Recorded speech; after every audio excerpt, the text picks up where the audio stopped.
बिस्मिल्लाहिर्रहमानिर्रहीम। अस्सलाम वालेकुम नाज़रीन। सबसे पहले आज की जो अहम ख़बरें हैं जो इस्लामाबाद हाई कोर्ट से आई हैं, कुछ साइफ़र केस और तोशाखाना केस की जो आज समाअत थी उसका क्या अहवाल था, और chief justice of Pakistan Qazi Faiz ईसा साहब का जो फॉर्म 47 और फॉर्म 45 के मतलब जो आज एक केस था जो किला अब्दुल्ला का बलूचिस्तान का, उसमें उनका क्या मौक़िफ़ था वो भी तफ़सीलात बताएंगे। और इसका आने वाले दिनों में PTI की जो दरख्वास्त जाएगी सुप्रीम कोर्ट में फॉर्म 45 और इलेक्शन में जो बेज़ाब्तगी के मतलब उस पर क्या असर होगा, ये थोड़ी सी डिटेल के साथ आज हम डिस्कस करते हैं नाज़रीन। और जो साबिक DGISI हैं जनरल फैज़ हमीद साहब, जो रिटायर जनरल फैज़ हमीद साहब हैं, उनके भाई को आज जो है गिरफ़्तार कर लिया गया है।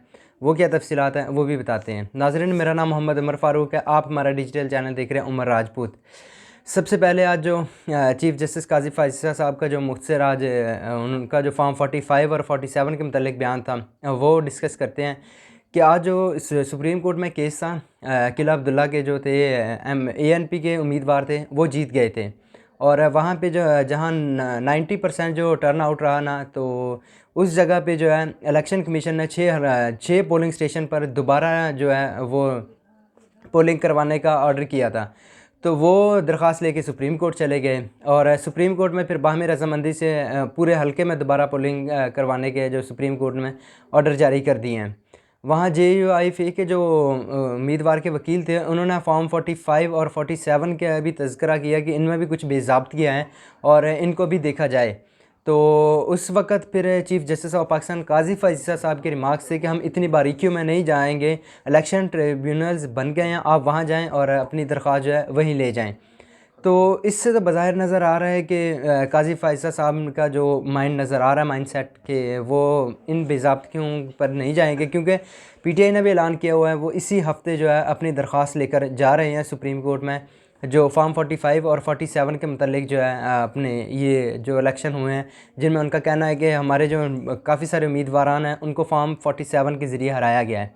तो बज़ाहिर आज के रिमार्क से काफ़ी सारी चीज़ें भी क्लियर हो गई हैं कि काज़ी फ़ाइज़ ईसा साहब का जो चीफ़ जस्टिस ऑफ पाकिस्तान है उनका माइंड। बाकी ये दरख्वास्त जाएगी, फ़र्दर जो अपडेट्स आएंगी वो तो बताएंगे। आज इस्लामाबाद हाई कोर्ट में साइफ़र और तोशाखाना केस की जो समाअत थी, उस समाअत में जो सलमान सफदर साहब हैं उन्होंने अपने दलाइल का आगाज़ किया। कुछ अहम चीज़ें हम आपके साथ शेयर करते हैं, बाकी तो हवाला आपके तक पहुंच गया होगा। जो उसमें अहम चीज़ें थी, जस्टिस मियां गुल हसन औरंगज़ेब साहब ने ना जो जब बैरिस्टर सलमान सफदर साहब थे जो शाह महमूद कुरैशी और इमरान खान की तरफ से वकील थे, उन्होंने पहले जो है शाह महमूद कुरैशी साहब की तकरीर का कुछ हिस्सा पढ़ा। तो जस्टिस मियां गुल हसन औरंगज़ेब की रिमार्क्स है कि मुझे तो इसकी कुछ समझ ही नहीं आ रही है, ये क्या चीज़ है, इसका सर ना है ना पाँव है। और जब फिर इमरान खान की जो तकरीर थी उसका मतन पढ़ के बताया जब अदालत को, तो जस्टिस मियां गुल हसन औरंगज़ेब साहब उन्होंने कहा ये तो एक सियासी तकरीर है। और उसके बाद चीफ़ जस्टिस आमिर फ़ारूक साहब जो इस्लामाबाद हाई कोर्ट के हैं, उनके भी बड़े अहम रिमार्क्स थे आज इस केस में। उनका कहना था कि जो ये सारा कानून जो है गोरे बना गए थे, लेकिन वो ये तो नहीं कह गए थे ना कि आप इसमें अमेंडमेंट नहीं कर सकते, बाकी हुकूमतें आई हैं वो आकर इसमें कानून में तरमीम भी कर सकती थी।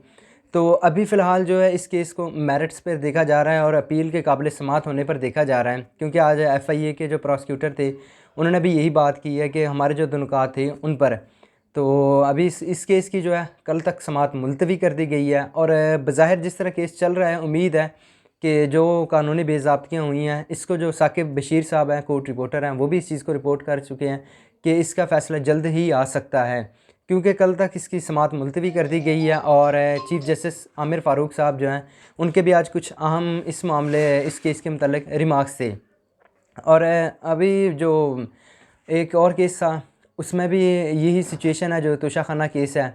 अभी पहले क्योंकि उन्होंने इस केस के मतलब दरख्वास्त दायर की हुई है, और इस हफ़्ते में तीसरा जो केस है इद्दत में निकाह का केस है, उसकी भी समाअत जो है वो इसी हफ़्ते को में होनी है। गालिबन 20 मार्च को है उस केस की समाअत, यानी कि परसों है इस केस की समाअत जो है, इद्दत में निकाह का केस है। और जो साबिक DGISI हैं जनरल फैज़ हमीद साहब, उनके भाई को जो है एंटी करप्शन ने गिरफ़्तार कर लिया है।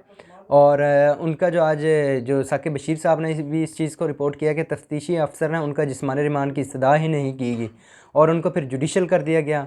और अब उनकी ज़मानत दरख्वास्त भी दायर हो गई है जो 20 मार्च के लिए मुकर्रर है, और हो सकता है शायद उसी दिन ज़मानत भी हो जाए।